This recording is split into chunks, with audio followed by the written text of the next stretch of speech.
स्वागत है आपका आपके चैनल विक्टोरियस एकेडमी में। और हम लोग इस समय हाउ डू ऑर्गेनिजम्स रिप्रोड्यूस की पढ़ाई कर रहे हैं। हम लोगों ने अभी तक मेल रिप्रोडक्टिव सिस्टम कंप्लीट कर लिया। मेल रिप्रोडक्टिव सिस्टम में क्या क्या पढ़ा, जरा मेरे साथ रिवाइज कीजिए कि मेल यहाँ पर इसीलिए जगह छोड़ दी है मैंने ताकि आपके साथ हम रिवाइज कर सके। तो देखो बच्चों, मेल रिप्रोडक्टिव सिस्टम में आप लोगों ने क्या पढ़ा, दो चीजें पढ़ी।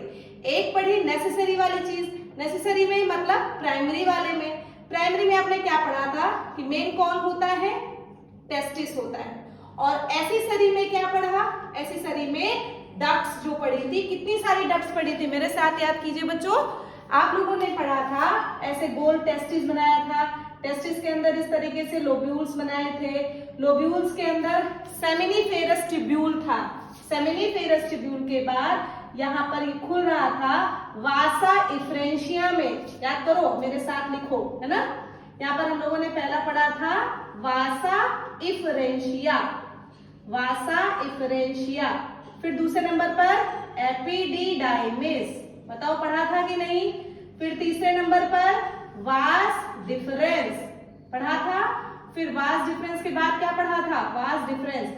फिर आपने वास डिफरेंस के बाद पढ़ा था कि ये इजैकुलेटरी डक्ट के माध्यम से यूरेथ्रा में खुल रहा है। तो फिर क्या पढ़ा था, यूरेथ्रा। यूरेथ्रा किस में ओपन हो रहा था, पेनिस में।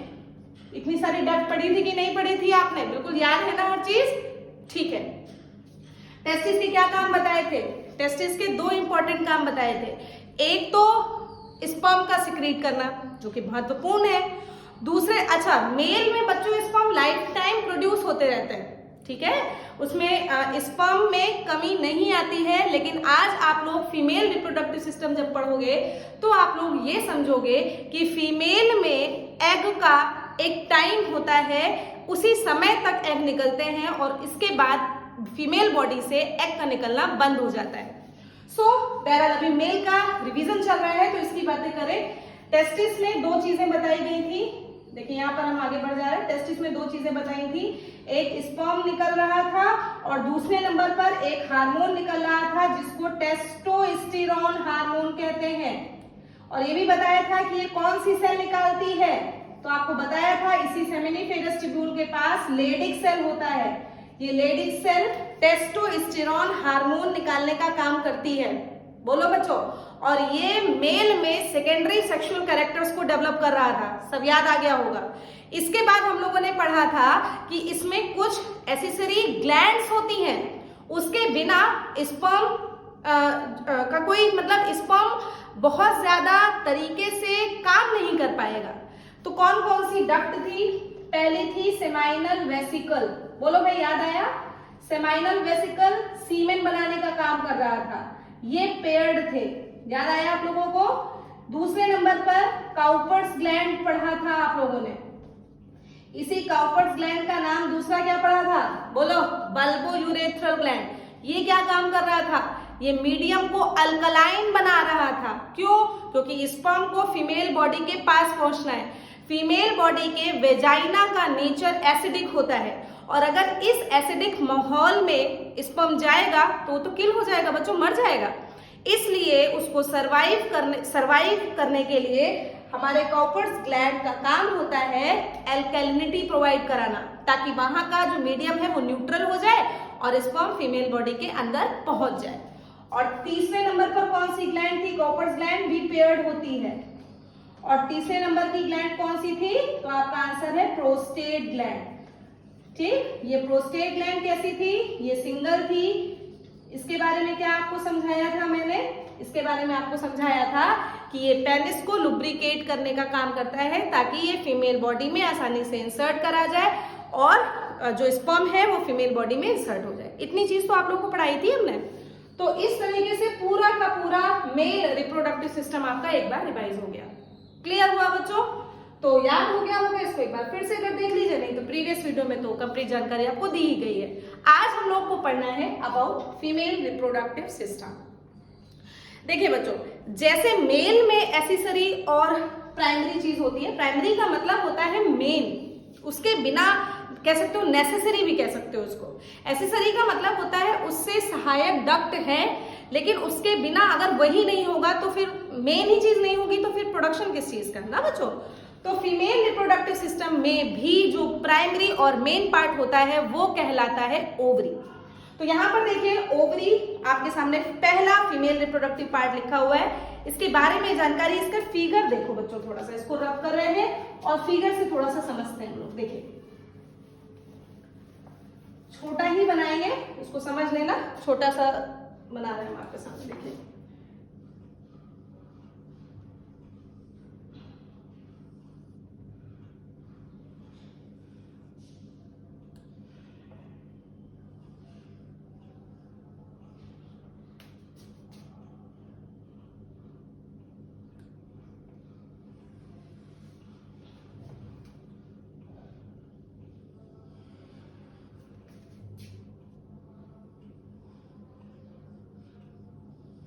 देखिए ऐसा कुछ होता है फिगर। अब देखो जो मेन पार्ट आपको देखना है, जो मैं पढ़ा रही हूं आपको, वो होता है ओवरी। ये रहा ओवरी, ये रहा ओवरी, ठीक। इधर भी होती ओवरी, ओवरी पेड़ होती ना, पेड़ होती ओवरी। ये ओवरी इस वाले पार्ट से देखो मैंने छुआया नहीं है, ये इससे नहीं अटैच होता, ये इस तरफ से इससे और यूट्रस से अटैच होता है, और पीछे की तरफ से जैसे मान लीजिए इस जगह पर ओवरी है तो वो यूट्रस से अटैच होगा और पीछे वाली दीवार से अटैच होगा, वो इससे अटैच नहीं होता। ठीक, ध्यान में रखना बच्चों, इससे अटैच नहीं होता, डायरेक्टली इससे अटैच नहीं होता। इसका स्ट्रक्चर कुछ ऐसा बना होगा, अरे ऐसे समझो ना, कुछ ऐसे समझो कि ये वाला स्ट्रक्चर जो है वो ये है, ठीक, ये है, ठीक। और इसी में कुछ इस तरीके से आपकी ओवरी ऐसे बनी हुई है। ऐसा समझ में आया ना? तो देखिए भाई ओवरी तो आपको समझ में आ गया, पेयर्ड है। कहाँ प्रेजेंट है? एब्डोमिनल कैविटी में, किडनी के पास, किडनी बैक साइड में होती है। जब पढ़ाएंगे किडनी के बारे में तब समझेंगे। ओवरी के बारे में अभी आपने क्या समझा कि ओवरी एब्डोमिनल कैविटी के पास, किडनी के पास प्रेजेंट होता है, पेयर्ड होती है, ओवल होती है। अब एक बात और समझो बच्चों, जब लड़कियां मम्मी के पेट के अंदर होती हैं, यानी कि एम्ब्रियोनिक कंडीशन में होती है, उनके शरीर में एग का फॉर्मेशन तब से होने लगता है। मतलब कि उनकी बनने की प्रोसेसिंग हम लोगों की फीमेल की मम्मी के पेट के अंदर से ही होने लगती है। मिलियंस ऑफ एग प्रोड्यूस रहते हैं। लेकिन जैसे ही बच्ची डिलीवर होती है, मम्मी के शरीर से बाहर आती है, तब से लेकर प्यूबर्टी एज तक वो जो मिलियंस की संख्या में एग होते हैं, उनकी डेथ होते होते बचता है केवल थाउजेंड्स ऑफ एग। समझ में आया? तो प्यूबर्टी एज में, यानी कि 10 से 12 साल की एज में उन लड़कियों के शरीर में थाउजेंड्स ऑफ एग बचते हैं इन ईच ओवरी। इतनी बात समझ में आई? देखिए लिखा भी है कि it have thousands of egg during puberty, इनके पास थाउजेंड्स ऑफ एग होते हैं। अब जब प्यूबर्टी एज में आने के बाद फीमेल के शरीर में मेंस्ट्रुअल साइकिल शुरू होती है, तब एक एग हर मंथ मैच्योर होकर यहां रिलीज होता है। ये एग है, इसमें बहुत सारे थाउजेंड्स ऑफ एग होंगे। हर मंथ एक एग मैच्योर होकर यहां पर आ जाता है, मतलब ये पकड़ के यहां से यहां पर इसको लाया जाता है। इतनी बात समझ में आई? So the third point is that at every month one egg matures after puberty. आ गया होगा समझ में? यानी कि मेंस्ट्रुअल साइकिल शुरू होने के बाद ही फीमेल के शरीर में कायदे से मैच्योर्ड एग का प्रोडक्शन होता है। फिर प्राइमरी है, जैसे वहां पर टेस्टिस दो काम कर रहा था, स्पर्म और हार्मोन निकाल रहा था, वैसे ही यहाँ पर फीमेल के केस में भी ये ओवरी दो काम कर रही है, एग और हार्मोन को निकालने का। वो हार्मोन कौन कौन से हैं? तो आपका आंसर है ईस्ट्रोजन एंड प्रोजेस्टेरोन। काम सीखिए बेटा, काम समझिए। देखो जो ईस्ट्रोजन होता है भैया, वो ईस्ट्रोजन जो वहां पर जैसे टेस्टोस्टेरोन सेकेंडरी सेक्सुअल कैरेक्टर्स को जनरेट कर रहा था, वैसे ही oestrogen helps to maintain secondary sexual character, helps to maintain secondary sexual character. अब आप लोगों को मैंने पिछले लेक्चर में मेल की सेकेंडरी सेक्सुअल कैरेक्टर्स बता दिए थे, जरा इसमें सेकेंडरी सेक्सुअल कैरेक्टर, जरा इस वाले लेक्चर में आप लोग मेरे साथ फीमेल रिप्रोडक्टिव के सेकेंडरी सेक्सुअल कैरेक्टर्स को सोचिए जरा। सबसे पहले फीमेल का जो बॉडी है वो कर्व्ड होता है, ठीक, कर्व्ड होना शुरू होता है। इसके अलावा उनका पिच साउंड हाई हो जाता है। इसके अलावा थोड़ी सी आवाज मतलब तीखी, मतलब टे करके तीखी आवाज निकलती है लड़कियों की। माइंड मत करना, every girl have this quality. कुछ ही होते हैं एक्सेप्शन जिसमें हार्मोनल प्रॉब्लम के कारण लड़कियों की आवाज थोड़ी भारी होती है, लेकिन ज्यादातर लड़कियों की आवाज थोड़ी महीन तीखी सी होती है जो कानों में चुभने वाली होती है। ठीक। सेकेंड नंबर पर ब्रेस्ट का डेवलपमेंट होता है। थर्ड नंबर पर उनका हिप पोर्शन थोड़ा सा ब्रॉड होता है। मेल में आपको क्या बताया था, chest and shoulder portion broad होता है, लेकिन फीमेल में हिप पोर्शन ब्रॉड होता है। चौथे नंबर पर आर्मपिट में, जेनाइटल ऑर्गन्स में, बॉडी पर हेयर्स का डेवलपमेंट होता है। फेस पर नहीं, फेस पर मेल के केस में बताया है, फीमेल के केस में सिर्फ आर्मपिट और जेनाइटल ऑर्गन्स के पास बॉडी हेयर्स का डेवलपमेंट होता है। और सबसे ज्यादा जरूरी बच्चों कि after puberty menstrual cycle start होती है। इतनी बात आपको समझ में आ गई होगी कि estrogen hormone in secondary sexual characters को डेवलप करने के लिए जरूरी है।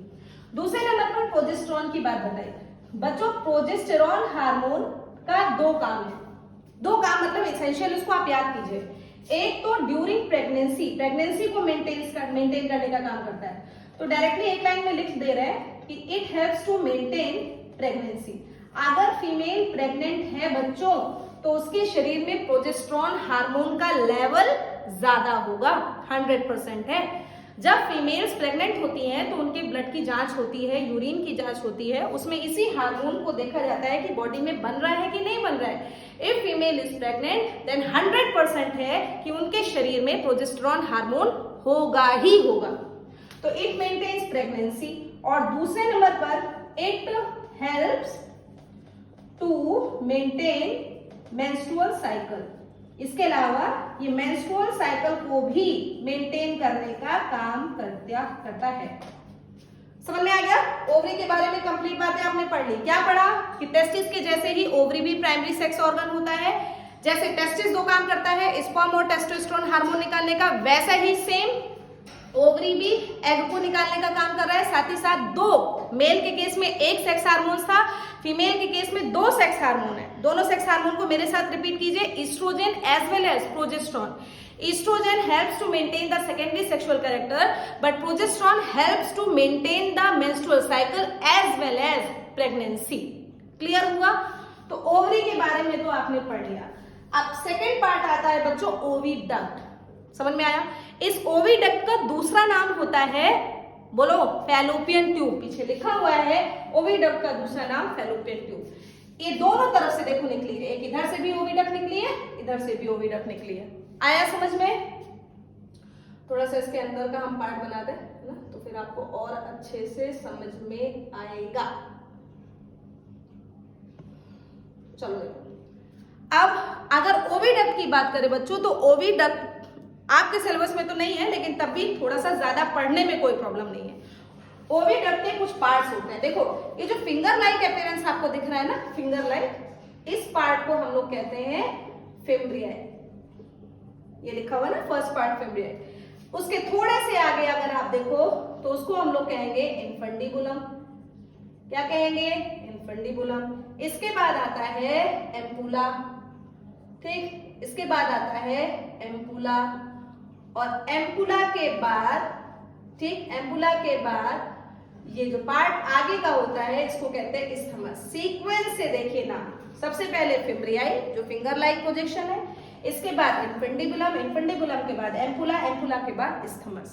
समझ में आ गया बच्चों? यही एक पार्ट है जहां पर फर्टिलाइजेशन होता है।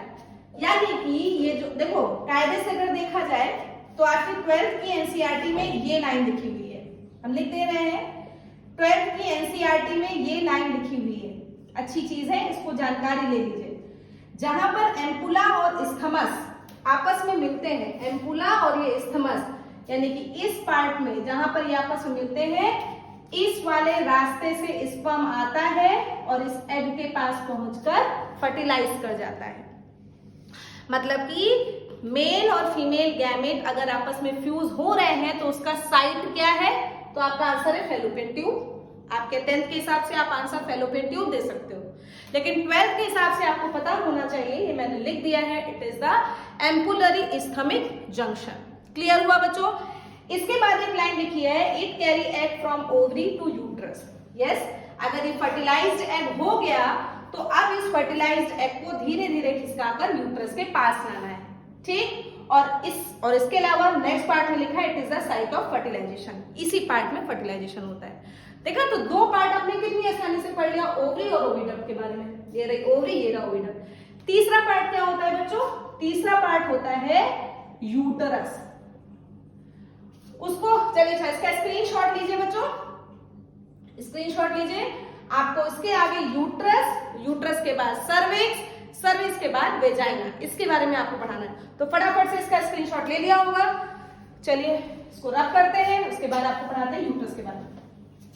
जो थर्ड पार्ट इसका है यूट्रस, है ना। पहला पार्ट क्या पढ़ा? ओवरी।